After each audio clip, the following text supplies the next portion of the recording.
Triple J says yes. Check out our new and enhanced website at triplejguam.com. Get real-time view of every vehicle in our inventory, instant trade-in, plus easy financing. Triple J says yes. triplejguam.com. In June 2011, PXC expanded to the Philippines, partnering with Manila's TV5. The MMA event exploded, growing with every fight garnering millions of viewers.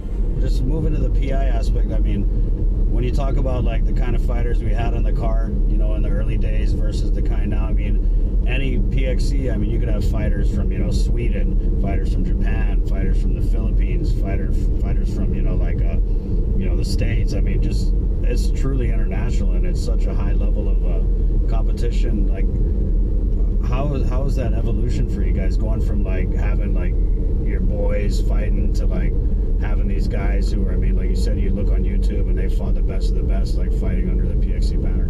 I mean, it's like a deep dream come true for me, and I know for Joey too as well.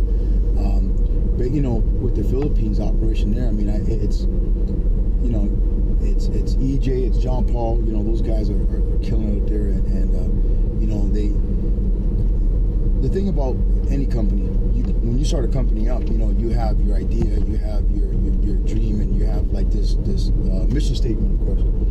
But when you have these guys coming in that have that business sense, you know, and that's what they did, and they brought it to that level in the Philippines. It was amazing. I mean, our fight events in the Philippines, our production in the Philippines is just amazing. Yeah. I mean, you've seen it. Yeah. It's crazy. Yeah. The reach that we do out there it's I mean, 30 times more than here. But for me, Guam, it doesn't beat Guam. I love it. I get excited having my fights here. Yeah. There's something like about the fans on Guam. I mean, you're right. PI is reaching millions of people, but it's almost like the fans are just like too polite. You know what I mean? Or I don't know how to explain it, but the fans on Guam, they're like thirsty. You know what I mean? No, they love it. For me, that's where we started at. I mean, there's certain things that I hold dear. You know, like the cage, the first cage we got the Terradome.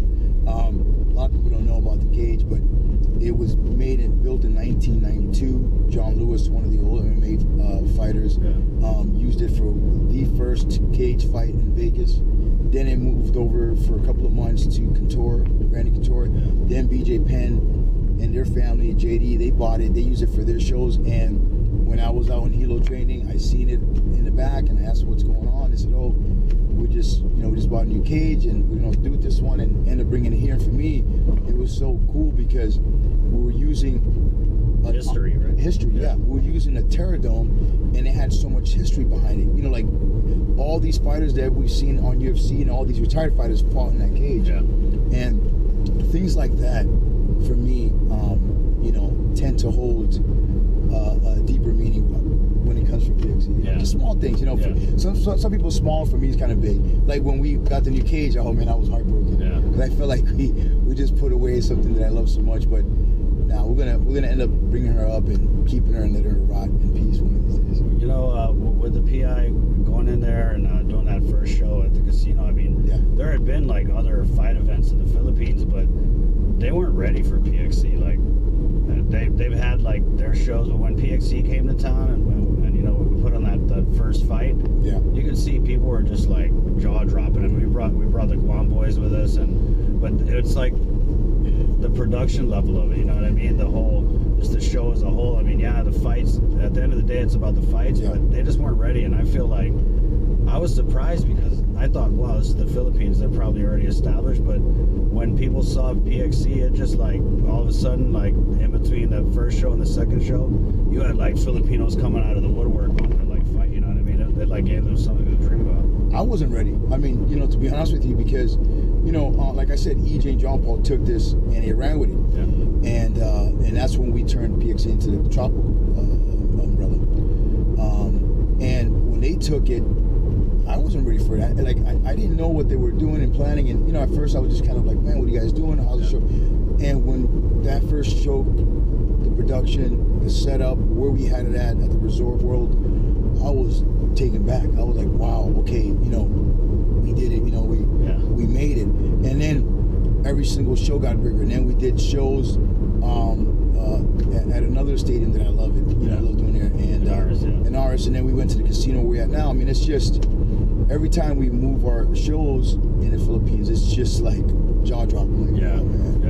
Yeah. And but you know, again, for us, for me personally, it's the shows here in Guam. Yeah. You know? It's what we do here and how we do it, but you know what PXC is now in the Philippines. I love it, man.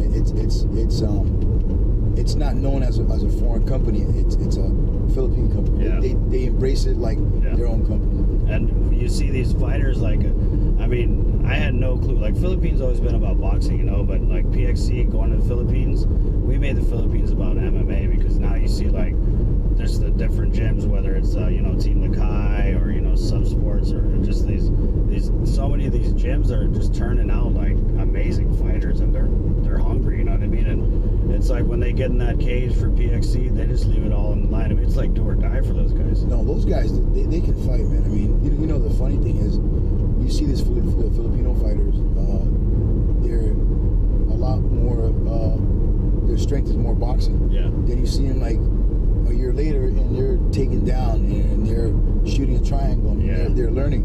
You know, but the thing about the Philippines is awesome because, like I said, they embraced it, they love it.